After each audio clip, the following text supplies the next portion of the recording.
Good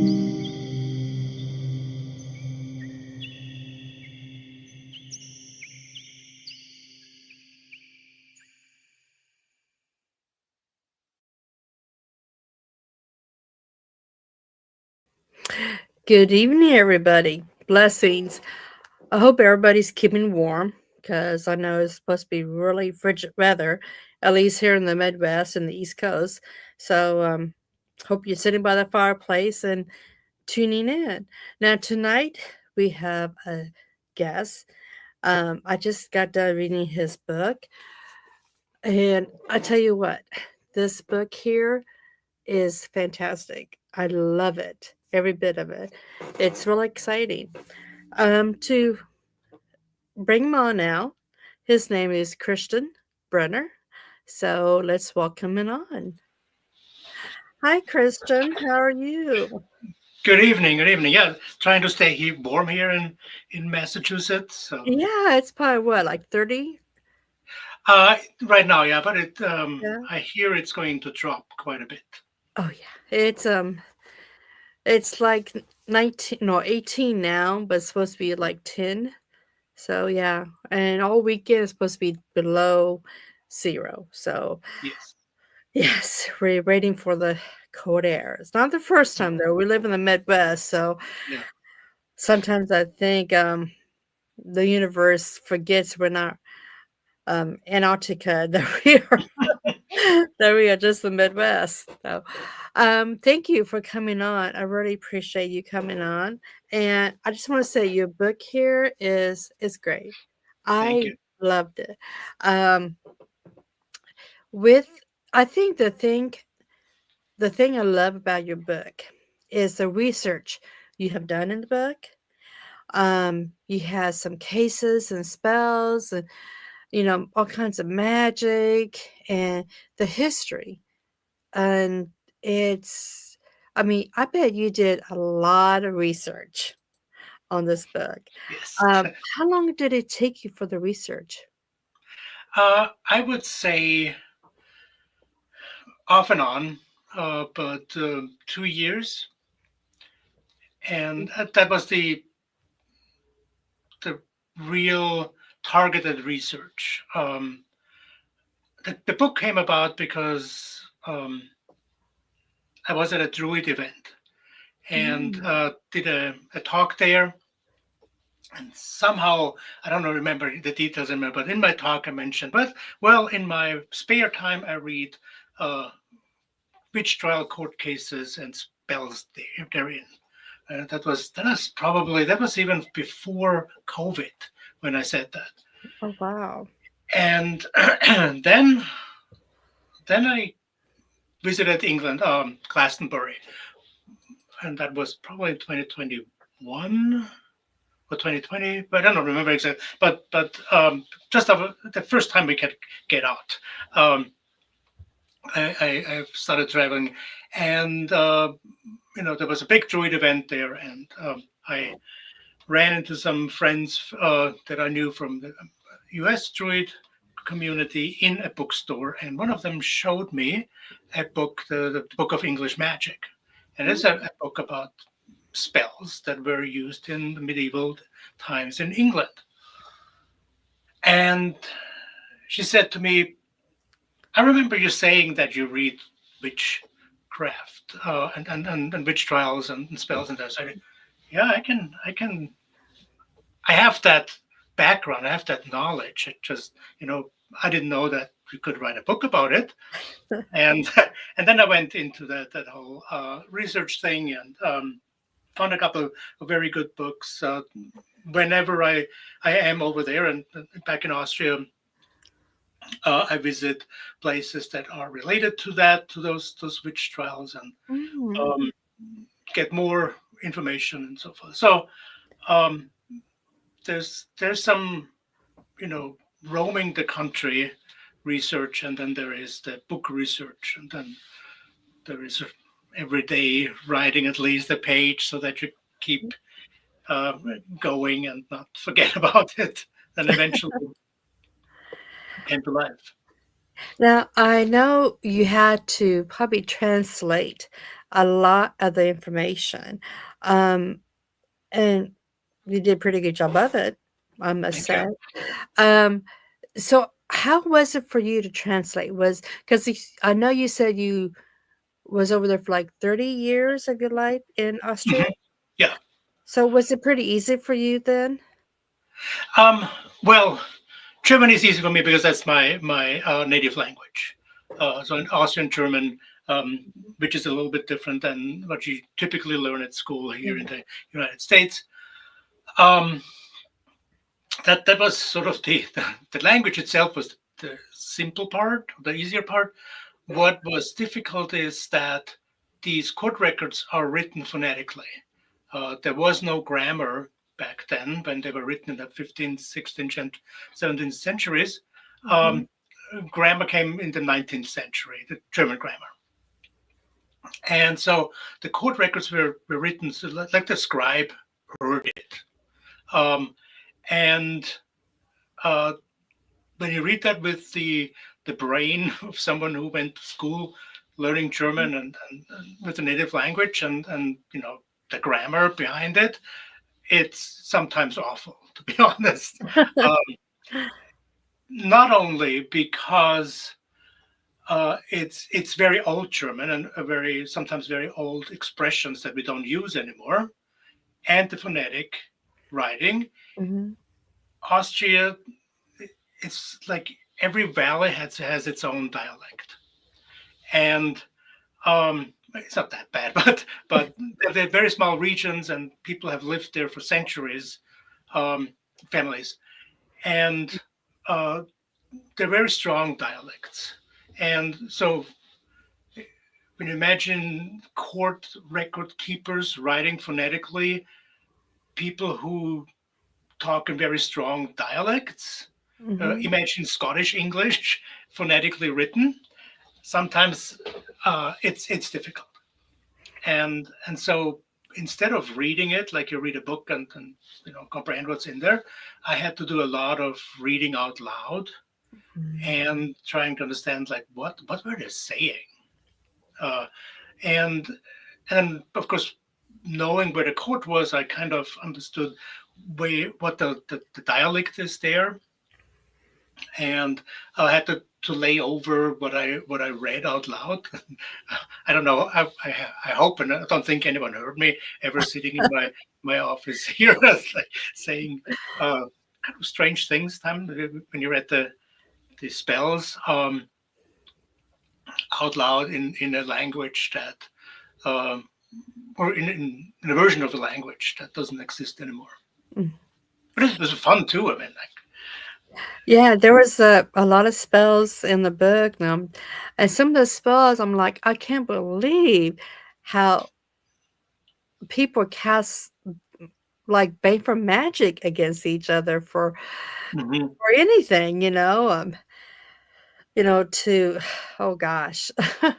There's a lot of spells in that. I think one was about a cow, uh-huh, sour milk or something from a cow, and I'm just like, "Oh my gosh, that is like a person's livelihood that they're messing with." absolutely. And it's Hmm. like nowadays, it's like I always teach my students, harm none, do as you will. But there's a thin line towards that too, like for Yeah. justice. But this is like more than just justice. This is like I'm going to get you. I'm going to get you good. So, Hmm.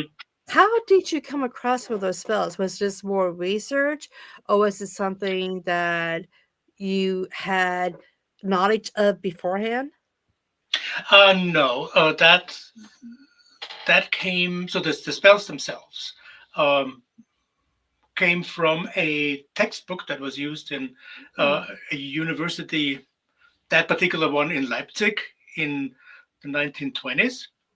Um, and it was written by an Austrian professor of law and anthropologist mm, as well. So he taught at the University of Graz, which is in southeast Austria, and his approach was not so much magic, also anthropologically speaking, but as a law professor, he was and you can read it in the other books that talk more about the trials themselves, is very upset that intelligent people like, um, you know, the judges especially, what they would accept as evidence for trials and base their verdicts on that evidence, and some of which was absolutely absurd. Um, Yeah. you probably read that, when a witness claimed that they saw the farmer's wife riding Mhm. on an oven pipe out of the chimney. They saw her do that. They claimed in court, right? The judge knew that this is not possible, right? But said it fits what's in the law books and it's legitimate evidence, and therefore I sentence you to death. Yeah. Well, And sorry. it's about property, as well too. Somebody wants to get somebody's property, so that's what they're going to do. Just like in Salem, they Mhm. did that in Salem too. Really sad, but yeah, bunch of vengeful people out there. Yeah. um, what was one of your spells or your favorite spells in the book that you thought, oh my gosh, I can't believe this is it? Um, I have think long and hard about those because I was reading into that and read them over and over again, and at some point, I wouldn't say you get numb to it, but you concentrate more on like how do I translate that into English and make it into a book and bring it closer to the readers.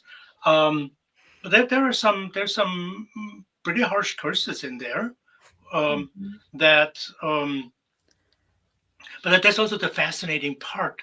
Like in the late 15th century, when they were talking about using wax or clay dolls and poke them with needles and so forth. So how old that is, and how that is actually also something that was practiced in the center of Europe. Sometimes this, the brain kind of puts that the cruelty behind the intent uh, on a back burner and says, "Whoa, that's interesting." And they're written in that wrote it in a book. Like they went so far as saying, when you poke the needle in and pull it out, it's just pain, and if you leave it in there, they will die. Right. Mm, So they were not squeamish, in terms of uh, what they did, and on the other hand, it's also, I find it fascinating that they were thinking about those details, right? So what what must must you have experienced in that makes you that vengeful or angry, that you think those things up? And I think I try to give an overview of what that could be, because 45% um, of the folks that were tried for witchcraft were dirt poor. They were okay. they were homeless.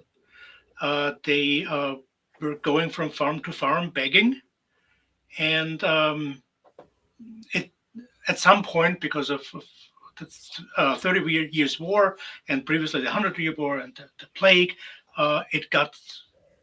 it overwhelmed the farmers. There were too many poor people asking for food and shelter, and they began to accuse those of witchcraft to, you know, get rid of them. And how, Yeah. as horrible as that sounds, but it's we see that especially after those wars, the those spikes in witch trials. I know you have, I mean, a lot of segments in this book. I mean, I was like, oh wow. I thought I was expecting something different, I guess. And when I saw this, it's like, oh my gosh. Especially the one on weather magic. That, of Mhm. course, with the cold weather now, that really I like, I like that part. I mean, you have so much in here. How did was it your publisher or was it you that decided this is how I'm going to do my book by put it into sections like that? Because you got the history, and then you have little cases like the case of Christoph Kostner. Yeah. I think I said that right.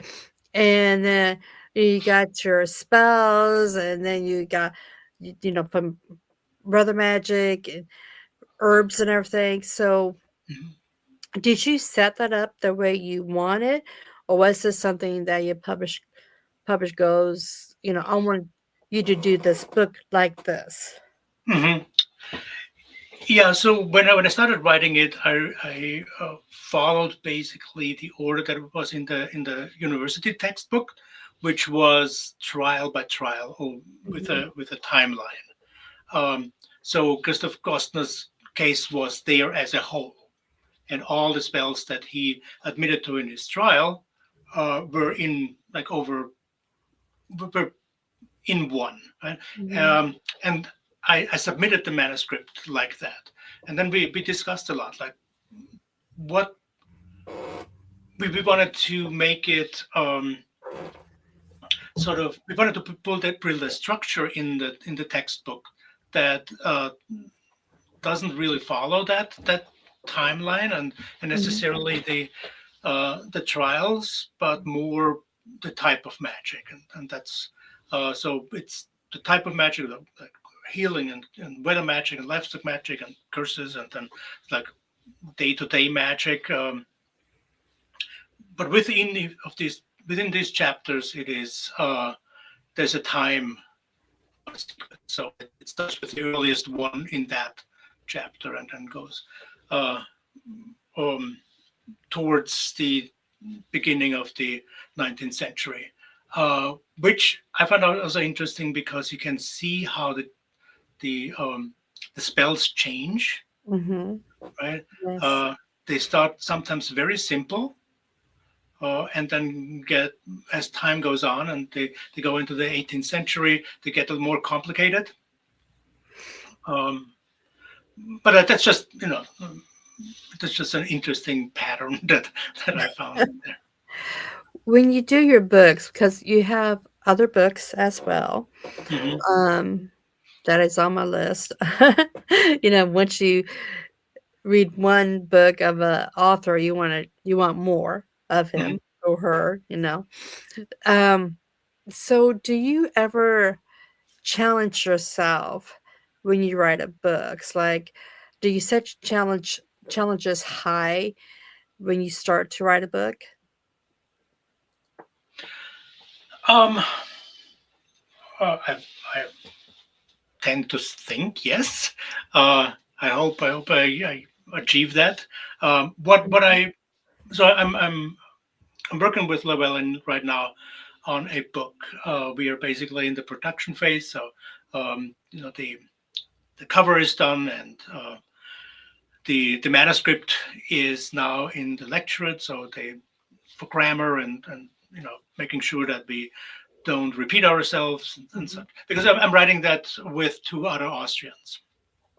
One is more a filmmaker, but he provides a lot of photos. And one is a is an author, but also a professor for literature. And so she submitted a lot of folk tales that we use in that. And did I say what the book is about? Not yet, right? Um, No, I know you are doing a book because mhm, I think on your Facebook or I read someplace, I don't know where at, I read a lot, that you was doing a book is in process and everything. mhm. And aren't you doing with somebody else Yes, so too? so with those Yeah. two Austrians, and the book is has another title too. That's always a process, um, and it's called Krampus, Witches, and the Wild Hunt: uh, Ooh, Alpine Traditions for the Dark Half of the Year. And ooh. so we cover the whole time from November 1st, so All Souls, to Walpurgisnacht, the May Eve, uh, and we. But again, there's patterns. This is our Mhm. ancestors. We're not like randomly doing things. Um, there is sort of a dive into the really dark time around the winter solstice, and the center of the book is what we also known as Yuletide, or the 12 days of Christmas, whatever we want to call that. We call it Rauhnächte, which means like the um, dark, rough nights in which we smoke out the house every day. Uh, and that's really dark, and there are dark creatures. And many people have heard of Krampus. There are like 30 creatures like that in Mhm. that time. Krampus just got to be the one that was is most known, and then it gets out into the light again, right? So we have into the dark itself, and out of the dark in the book. So that was a structure that we came about while writing the book. Um, and what we do, and that was interesting also with my co-authors. Um, Going back to your question, what I want to do is I want to be very authentic with what we Mhm. are doing in the Alps. Um, to a point sometimes where my co-authors was, do we really have to be that scientific? I said, yes, we have to, because if someone says, well, I never heard of that, right? That's That true. could derail a book, I don't want that, and I want really to give folks outside of Austria an authentic account of what we're doing. There's no need to like embellish. At the same time, what we're working on and we're about to submit and have already discussed with Llewellyn is Yeah. an oracle deck with all those creatures, the Krampus and the Ooh. Becht and whatnot. They're really they're mostly dark. So there's it sometimes when we write, it feels more like a shadow work oracle deck than anything else. Um, and there we are going a little bit more into like you know free form in that sense. We're not citing anyone or something like that. That's really more work with those um, entities, energies, or however you want to call that. I will be looking for that because I probably one person who really loves Krampus, and stuff. I mean, yeah, I even got a stuffy of him, the little stuffed animal, because Yeah. I really like that, and I think the scientific part is excellent because it kind of because when you don't have the scientific parts of something, it opens up more questions, more Mhm. research for the reader. And sometimes they like give up on the research because it's like, oh, I can never find this research or something. But Mhm.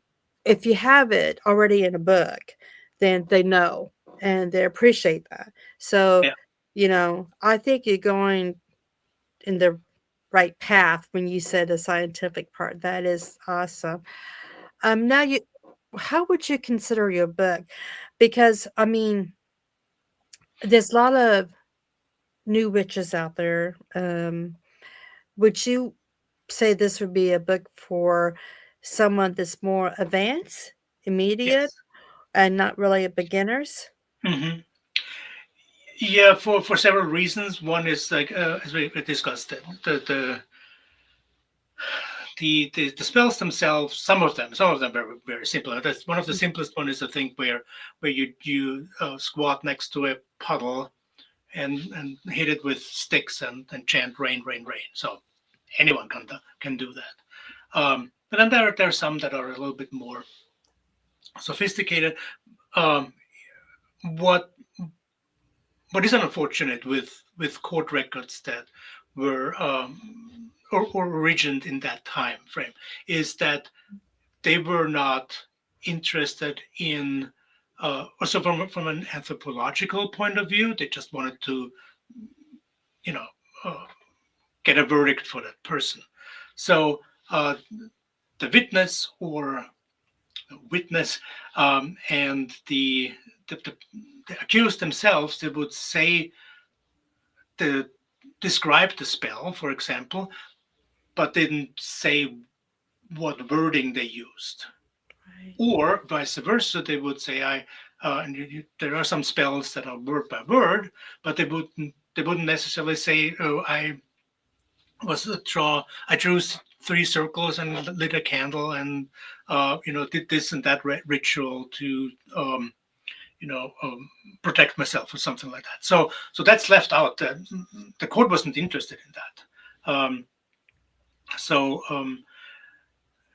that is something that the witch who wants to do those spells would have to do themselves and find out or have already a repertoire of rituals to protect and the rituals to raise the energy or something like that. Yeah. Know how to really make sure that the intent is precise enough that it doesn't have caused some what do you call it, those consequences, I don't remember the word for it, but the consequences that they don't want to Yeah. have with that. So my example for that is like you do a spell to get more time for yourself, right? And that could mean that your boss gives you more vacation, or that could be the boss fires you. And both outcomes is more time for you, but more vacation is what you probably want. You didn't want to get fired. Um, so unintended consequences. That was what I was looking for. So that you have to do yourself when if you were to work with those spells. Um, Yeah. I definitely been in the craft for a very long time, and when I was reading this book, I go, yeah, I don't think we can recommend this book for a beginner, but for advanced, oh yes, most definitely. Now, let's talk about yourself. Now, you are a shaman and a druid, well, correct? I would never call myself shaman.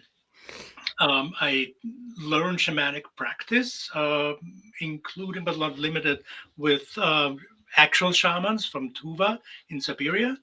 But that's what they did, especially is pretty closed uh, practice. Um, they were nice enough to invite me and a group of people to observe them, and they explained to us what they're doing. They did not say that don't do it, but you want to be kind of you want to keep that as it's theirs, and we want to mingle with that. Very interesting learning, though, I have to say. And so that yeah, and yeah, I'm a druid with the Order of Bards, Ovids and Druids in England, um, which I love the archaic, direct, raw work of shamanism on one end, and then the like the intellectual or cerebral overlay that druidry allows you to use in to understand that in a more philosophical way. That's the druid part. The bard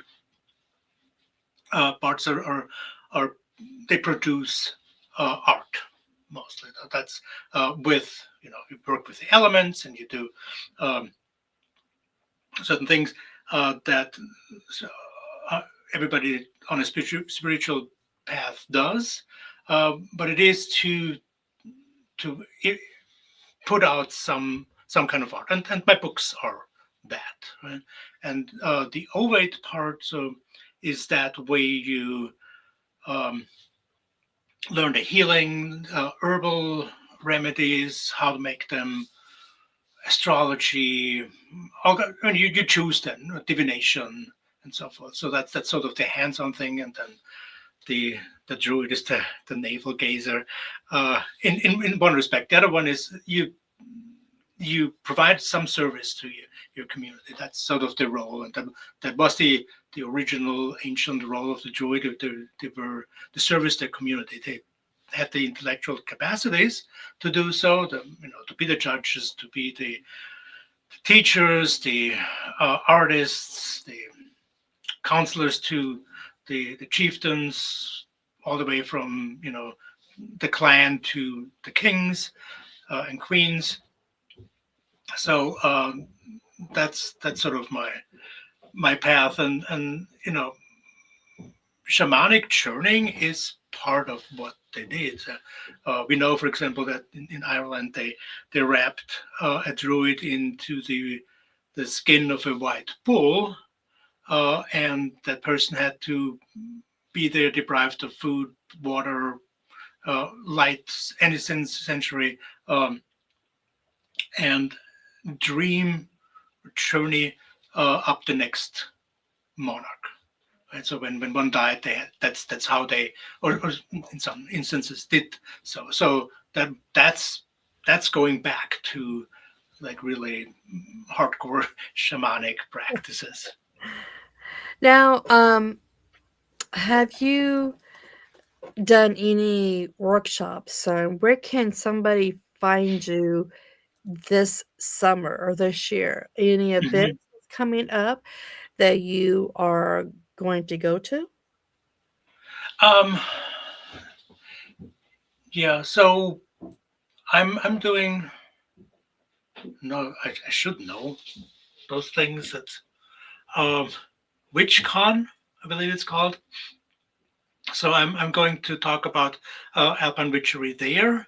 I was at the Sacred Space last year. Mm, I just a week ago so had to cancel my appearance. Not I just was as a guest there this year because of just scheduling issues. I'm going to do something in a couple of weeks with a group. I would have to look that up and to give to your podcast so things where you can add information to, and I can send you that. Um, I don't know how widely available that is. mhm. It was per invitation, so I was invited to give a talk about that. Um, and I do something in my druid circles, but those are close to the order usually. I can Um, understand that. Yeah. but now, as of now, because it's fairly new for me, as of now, it is I see um, people saying, "Oh, just signed up for this conference, and I signed Mhm. up for Pagan Con or something like that, right?" And I'm like, "Yeah, I would love to, but too late. I didn't find about it." So I'm starting a list basically of um, what's when in a year, and then hopefully can Yeah. sign up for more. And then on my Instagram and uh, Facebook and TikTok, I'm definitely then announce those things. Yeah, I think RichCon is Oh yeah. like the second or third week in February. Mhm. I'm thinking, yeah, there's so many events that I'm like you. I don't know about them until the last minute, and it's like, Yeah. oh, dang it, I want to go to that. I would love to go to that, but it's nice to do online cons too, like the WitchCon Yeah. and Hex Hmm. Fest, stuff like that, because you have a chance, even though if you might be late, but you can't really join, you can join online, and that's what I like Hmm. about those events too. Now, when did you actually realize that, oh my gosh, I have powers. I'm magical. I'm a magical folk. Hmm. Did you always realize that you have magic within you, or did you have like a experience that you want to share? Um, yeah. So it came in stages, I would say. and the first stage was not my own observation, but those of my family, like especially parents, Mhm. that and my teachers, who said, he's in dreamland most of the time. Like I would sit in class in grade school and just like space out the window and things, math and grammar and German and all that would sort of pass by and barely acknowledged, and I would dream up things, right? And what I learned later on that shamanic journeying, for example, or meditating is pretty much that. I did definitely in grade school already. So that, but that some also was, I didn't initiate that on purpose. I just did it naturally. Yeah. Uh, and when I was about 16 or so, a friend of mine, a school friend, gave me a book by Carlos Castaneda. I devoured that because it explained so much that it was like going in my head. Yeah. And I just did one of those exercises that did not really exercise, but just mimicked what it was describing in there, which was basically that in my case, what the suggestion is when you look at something like a tree, or in my case, the, the lawn in the backyard, you don't do what you normally do is which when you look at a tree, you look at the shape basically and the branches and the leaves, right? Uh, what you could do is also you could look at the negative space between the leaves, so the sky between the leaves, and learn to recognize what it is by not looking at what everybody looks at, the positive form, but the negative form. Not negative, not in a bad version, so but like photo negative, right? So I did that and really fell into sort of a trance-like state in the backyard, uh, and as I was looking around, I saw some glimmer, several 20, 30 feet away from me in the grass. But there was not. So when I would focus on it, nothing. Right? But when I got back into that stage, I saw that again. And then I walked over there, and there was a what's it called? A necklace that my sister had has Mm. lost, and was like upset about it. And it's been there for a while. So that and it was not, there was not sunshine anymore. It was an evening thing. So you try always to try um, to explain yourself, with positivism that it must have been light falling on it and so forth. But I know it wasn't, because when I looked at it, just normally looked at it, nothing. Right? There was no glimmer. There was no shine or anything. But when I changed my what I learned then later, that I changed my consciousness. Basically, I could see that.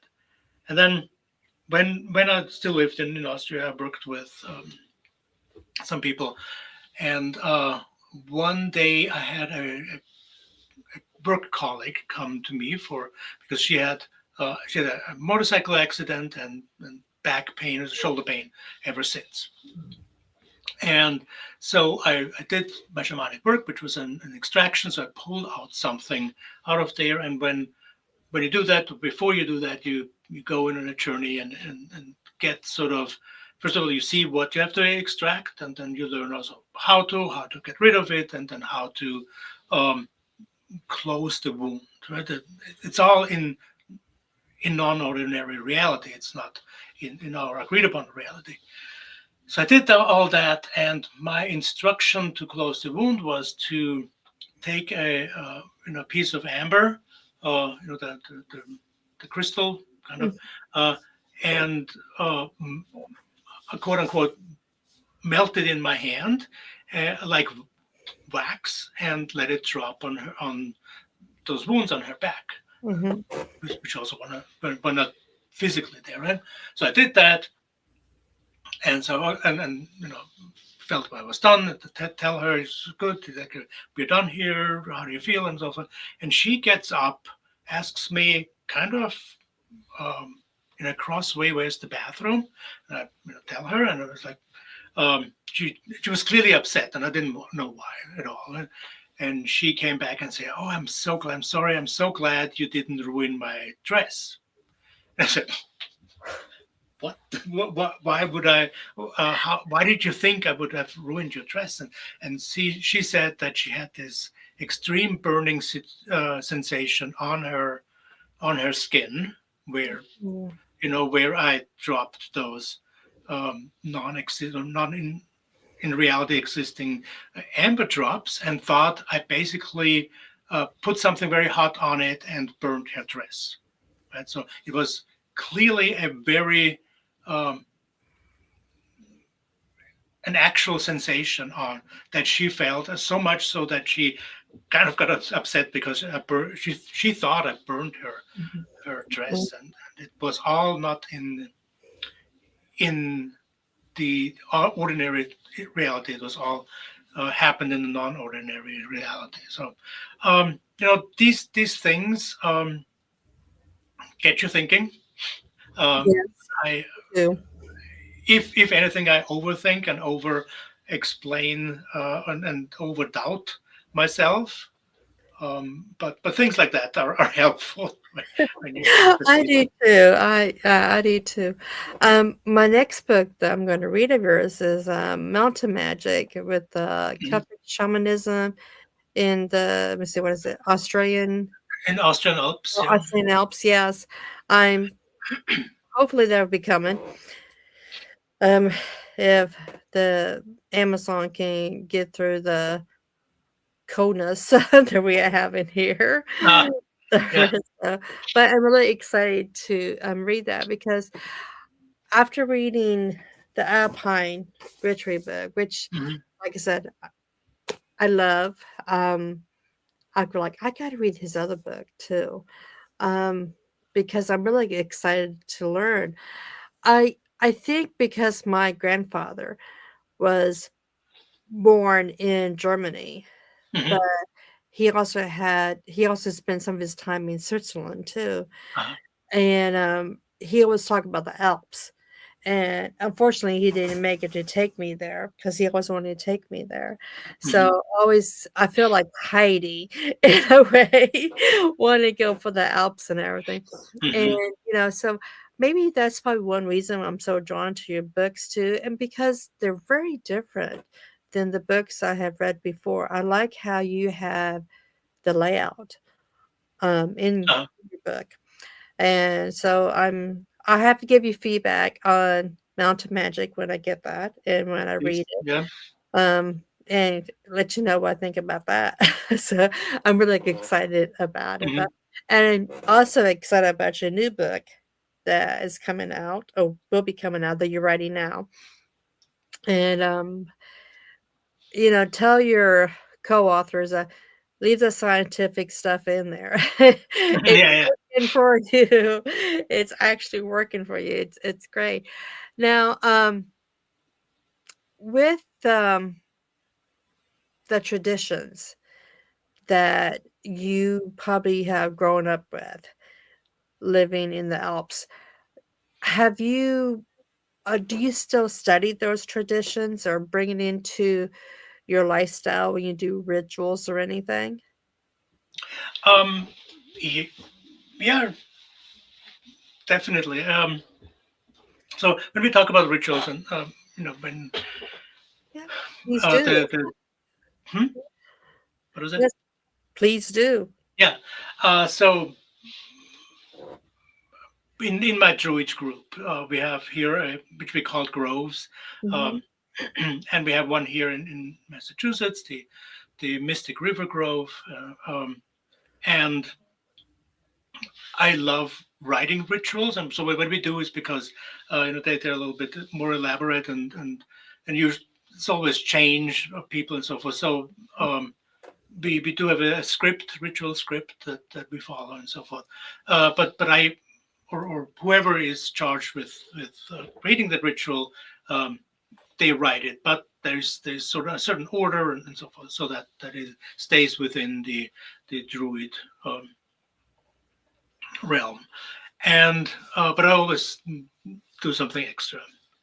And I usually do the winter solstice ritual, and not this year, but last year, uh, I I wrote Krampus into it basically, Ooh, and I love that. so I had the whole group go in, and then we do some smoke seining to set the space, and then Mhm, the circle, and then I had the people like start the ritual, but I wasn't part of it at that point. I stepped back mhm. and put my mask on, and the fur, and my, you see that here, that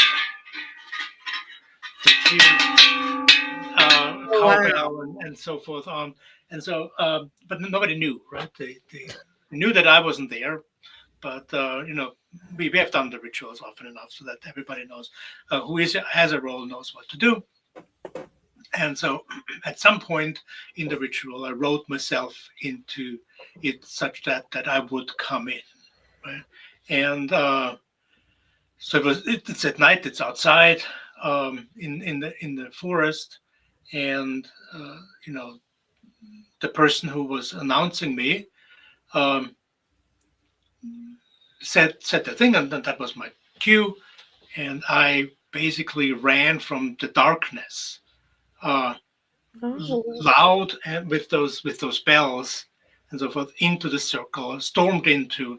And I don't know if I've seen campus love, so they where they do the parades and so forth. The campus like charges towards the spectators, and sometimes whips them, or like startles them. And I did that basically. Nobody oh, had a clue. On the the person who announced me just knew that they are announcing me. That was all, and nobody else uh, oh. knew about that. So that's how I brought that in. And one thing, and that goes back to shamanic work maybe more than druidic, is that um, I find that if you startle someone in your work, uh, and that could be just like go like this with your finger, right? Mhm. Or run at them with a mask and the horns Yeah. and the long tongue, right? You change uh, their attention in the ritual. You heighten their senses, Mhm. and open up sort of for more of the ritual energy. Right? And I did learn that from the shamans in Tuva. So they would Mhm. they would have you lie down, and they would jump not on your head, but with their feet next to your head, right? And you were just lying there, kind of relaxed, and all of a sudden you boom, you had this guy jumping with his drum and all that next to you, and literally waking all your senses at the same time. Right? And that's for ritual work or for healing work, that I find that very um, one a good method basically to open somebody up to the energies that are um, sometimes necessary for it, or just that are risen in the ritual, so that you like really feel it. I I would love that. I would love to be there to watch that for my love of that guy. You know, Hmm. I love, uh, I just love him. I know people says why he's not what you think he is. I'm like, no, you don't know. We did an episode on puppy right before Krampus Day. Hmm. Uh, we did an episode that somebody from let me see, was it Washington, Bremerton, Washington? I think it was. Oh, yeah, yeah, yeah. Yeah, they have a festival up Yep. there. And one of those outfits costs about $3,000. I was like, oh my gosh. You have to be really dedicated. And, they are. Um, Yeah. And I really enjoyed it. It was probably one of my favorite podcasts because I felt like a little kid. It wasn't Santa Claus, it was him. So, somebody out there in the audience is like, this is a very weird person. But no, it's I don't know. It's just something about him that it's different.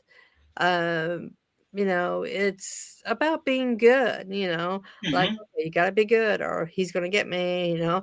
I don't want to be put in the sack or anything, but I just like him. I have grandchildren that we always talk about the story, and they probably think you're the only grandparents I know that would talk about the story of Krampus and not Hmm. Santa Claus. But it's like, well, it's me. So, but it has been a pleasure to visit with you, talk to you, chat with you. I Same love here. every bit of it. Um, I feel very close to your book because, like I was Thank you. saying, my grandfather was German, and I guess you could say Switzerland too. I don't know what would you call that? Swiss German, and I know that if he was alive, he'd be like, "Oh, this would be a good book for me to read too." Hmm. So, but yes, anybody out there, I would recommend this book 100%, Thank you. and his next book that is coming out. And um, thank you so much. Thank you for coming on and you know, being interactive with myself, with the audience, telling the audience, where you can be at and everything. Mhm. And they can reach you by Instagram, Facebook, and the website that's down Yes. there scrolling across. Excuse me. So, And, and and, on, and on TikTok, there's TikTok, yes. mhm, Yeah, I'm on TikTok, but I don't really do do too much. I'm kinda shy. I feel like I'm talking to myself, and it's like, okay, mhm. I'm not interesting talking to myself, so I Yeah, need some more TikTok friends, I guess. yeah. Oh, The publisher suggested because there's it's yeah. the audience is there, but Yeah, yeah. Everybody always it's fun suggests too, to us be to honest. go on too. I go by Mama Cauldron, but I still don't really interact as much as Hmm. I should. So maybe I will. I don't know. But thank you once again. And to Thank the you for having audience, me. subscribe to our channel, share out, like, and pick up his book. Here's his book. See it? Pick it up. And it's fantastic. I love it. And it's also special to me because he signed it. so, so, yes, it'd be close to my heart forever. But to everybody out there, stay warm. Many blessings to you. And remember, we are all in this together for what's going on. And we're going to conquer it. Have faith, everybody. Please have faith. Good night, everybody. Night. Thank you.